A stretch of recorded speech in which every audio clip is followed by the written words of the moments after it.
Retired Lieutenant Colonel James Carafano joins me now. Sir, will these bunker-busting bombs actually take out Fordow? Do they work? Fordow might be too deep even for these bombs. So you could use them, they would do some damage, but would they actually cripple the facility deep inside the mountain? There are people that say maybe not.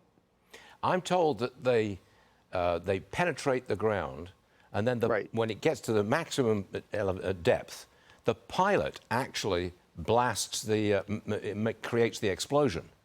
And then, so the B-2 has another bomb with it, and they can drop another one on top of the first. And that won't work? Well, I don't know, because I don't know enough about the construction. So in addition to the explosion, you're going to create a lot of, shaking and rattling and rolling there. How well are those things constructed? What's the formation of the mountain like? Will it? I don't know. So but maybe the Israelis do. I don't know if. I don't know.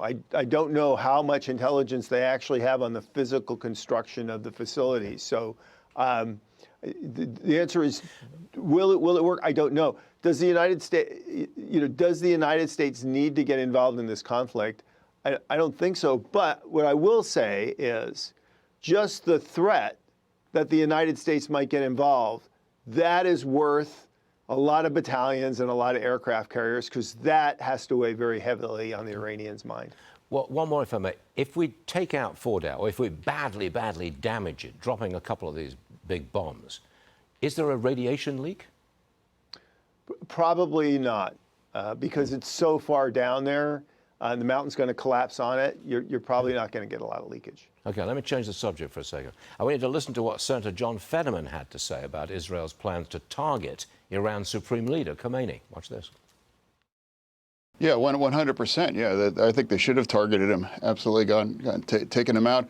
I think the way Israel operates, they just take out the leadership, just like they did with Hezbollah, and they've already done that with the Iranian leadership. Just took them out, even laying in their beds. Well, President Trump says he's not taken him out yet. Why don't we take him out? Well, we're not a party to the conflict. Israel is. So he's a legitimate target for the Israelis. So fundamentally at this point, it is an Israeli decision. And part of the question is what are you trying to accomplish here? If you really want to just topple the regime, then you might do that. If you realize that at some point you need a structure to talk to, then you might do that. You can't unkill him, right? That's true. So it's always better to make sure you know what you want before you pull the trigger. I must say, I'm a little surprised, James. You're turning into very, very cautious on this. That surprised me. I thought you were a hawk. No, I'm not being cautious. Look, the Iranians have probably depleted over 50% of their missile fleet, which is the only thing they have to respond with. Every day they lose the capacity to use the missile fleet they have left.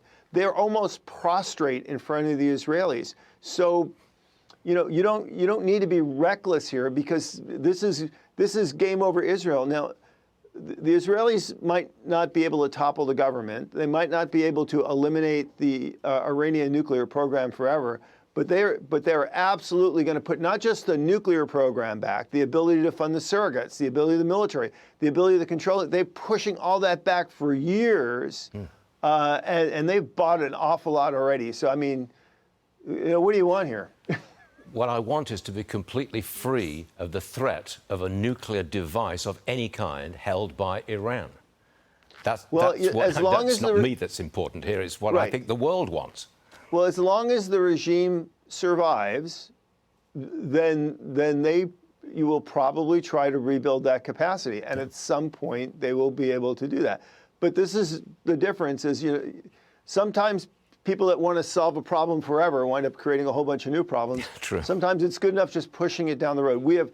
Because just think about it, by the time this Iranian regime, if they survive, can reconstitute anything that looks like authority in the region, the Abraham Accords will be so much far down the road. Israel will be the 800-pound gorilla in the region. Okay. They will face a very, very different region that isn't going to tolerate a lot of Iranian meddling. You make a very good case. You better come back on the show soon because I want more on this. James Carafano, if you're all right. See you soon. Thank you. Thanks for having me.